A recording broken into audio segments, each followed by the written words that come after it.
Yo, it's Tata time. Yeah.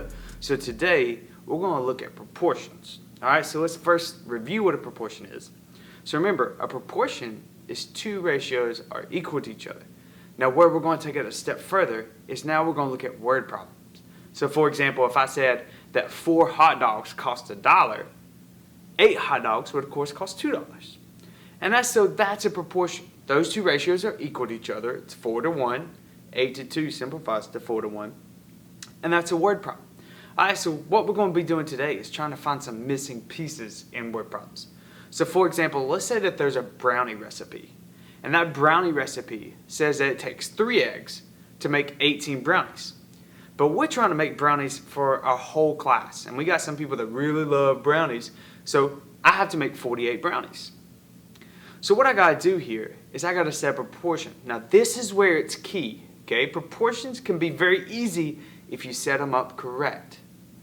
You've got to make sure you have the same thing on top and the same thing on bottom. So in this case, remember, we have 3 eggs for 18 brownies. And we're trying to figure out how many eggs it takes for 48 brownies. Well, let's put eggs on top. So on one side I'm going to have 3. On the other side I'm going to have X because I don't know that. And then on the bottom, I'm going to put how many brownies that makes. So the 3 eggs makes 18 brownies, so the 18 is going to go with the 3.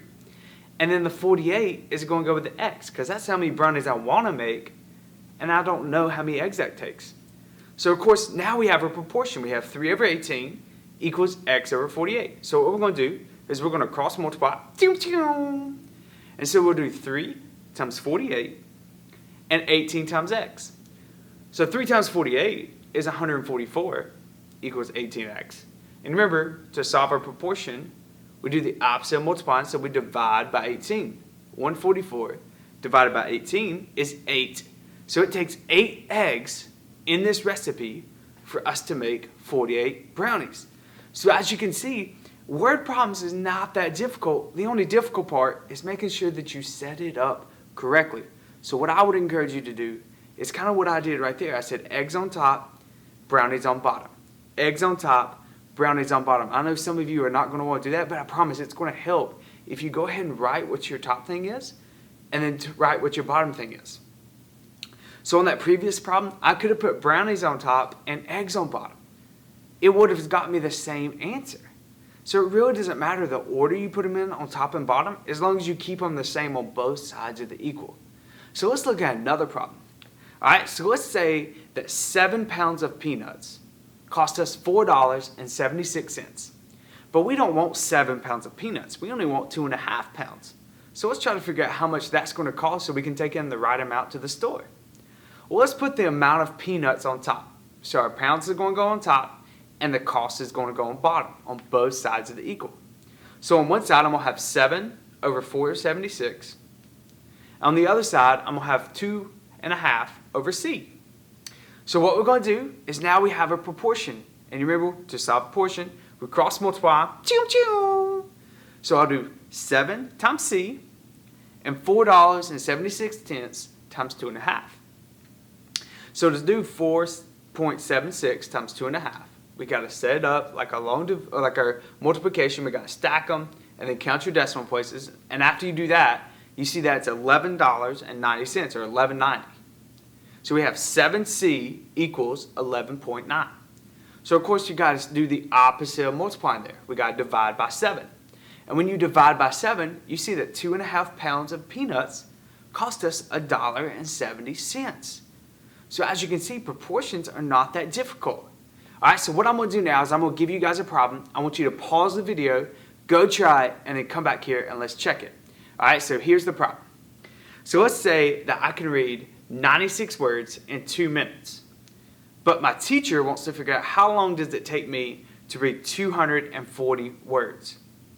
So what I want you to do is I want you to go try that out right now. I want you to go see how long will it take me to read 240 words if it takes me 2 minutes to read 96 words.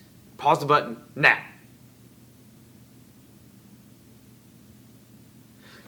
And we back. Alright, so let's try this one together. Alright, so we're going to set up our proportion. So let's do time on top. So our minutes are going to go on top, and our word count is going to go on bottom. So on one side, it took us 2 minutes for 96 words, so I'm going to put 2 over 96. And on the other side, I'm going to put x over 240 because I don't know how long it takes me to do 240 words. So of course, now to solve the proportion, we're going to do cross multiply. Choo choo. So we're going to do 2 times 240 equals 96 times x, or 96 times m. So 2 times 240 is 480, and we have 96m on the other side. So of course, to solve it now is we're just going to divide. So as you can see, proportions, we always multiply and then divide. So now let's do 480 divided by 96, and we're going to see that it takes us 5 minutes to read 240 words.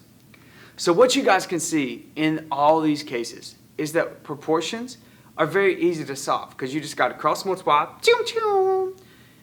and then we divide. But the hard problem with word problems is making sure that you are organized, making sure that you have the same thing on top as you do bottom. So I can't have miles on top over here and gas on top over here. That doesn't work. I've got to have miles, miles, gas, gas. Okay, you've got to have the same thing on top on both sides and the same thing on bottom on the other side. So what I would encourage you to do is with these problems, somehow circle and then square the other thing you're looking for, or if you have a highlighter, do it different colors. If you have a pen, mark through it in different colors. Somehow deviate that this is going on top and this is going on bottom, and say that those two colors, that's how you're going to have it set up every time. Okay, if you are organized and you have the same thing on top and the same thing on bottom, you guys can solve proportion word problems. I know you got this. I can't wait to see what you guys do. Till the time, out.